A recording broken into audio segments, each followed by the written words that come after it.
మేము కూడా సర్పంచ్లు అనిపించుకుందామని విపరీతమైన ఉత్సాహంలో ఉన్నారు. కాకపోతే నేను చెప్పేది ఏమిటంటే ఉత్సాహం అందరికీ ఉంటుంది, పైసలు కూడా అందరూ ఖర్చు పెడతారు. కానీ దొంగెవడో దొరవడో గుర్తుపట్టాల్సిన అవసరం నీ చేతుల్లో ఉంది. మీరే ఆ హక్కును వినియోగించుకోవాలి.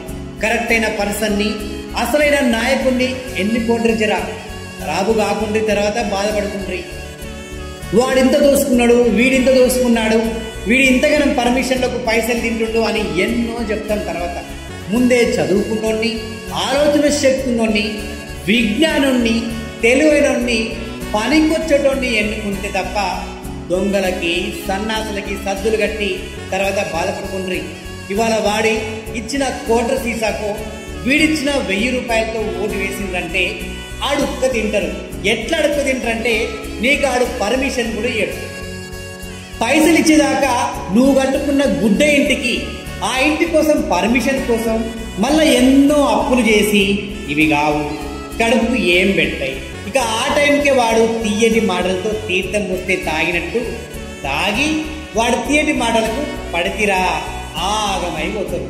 కరెక్ట్ అయినోడు వాడితో మనకు ఏం వెళ్తుంది, ఏమవుతుంది, ఏం పనులు చేస్తాడు, ఏమేం చేస్తాడు, ఎలాంటి ఎన్నుకోవాలి, నీకు అందుబాటులో ఉండాలి, నీకు సహాయం చేసేటై ఉండాలి, నీకు సేవ చేసేటై ఉండాలి. అలాంటి ఎన్నుకోండి తప్ప ఉత్తగానే ఏదో ఎన్నికల పండుగ వచ్చింది ఓటు ఎవరికో వేద్దాం, మనకేం పోతుంది, వాడి దోపిడి వాడు చేస్తాడు, నీ దోపిడి నువ్వు చేస్తావంటే ఇప్పుడు వాంతాడ వీంతాడ దొంగలు మస్తుగా మోపవుతారు. ఇక వాని పని ఏంటంటే పొద్దున్న దాకా వాని దగ్గర, తెల్లని దాకా ఈయన దగ్గర, మధ్యాహ్నం ఇంకోని దగ్గర. ఇక వాని మాటలు ఈయన చెప్తాడు, ఈయన మాటలు ఆనికి చెప్తాడు. వాని పైసలు వీడి దగ్గర తీసుకుంటాడు, వీని పైసలు వాని దగ్గర తీసుకుంటాడు. వాని ఎట్లుంటుంది అంటే ఈ పండగని డబల్ పండగ చేసుకుంటాడు. ఓట్ల పండగ మనం పెట్టినాం కదా, దాన్ని వాడు డబుల్ బోనాంజ పండగ చేసుకుంటాడు. ఇక వాడు ఫుల్ హ్యాపీ. ఇక ఎందుకంటే పొద్దుగాల ఆడుంటాడు, రాత్రంతా ఈడుంటాడు. అట్లాంటి వాళ్ళని మీరు గుర్తుపట్టండి. అట్లాంటి ఈ ఓట్ల పండగప్పుడు అస్సలు దగ్గరికి రానివ్వకండి.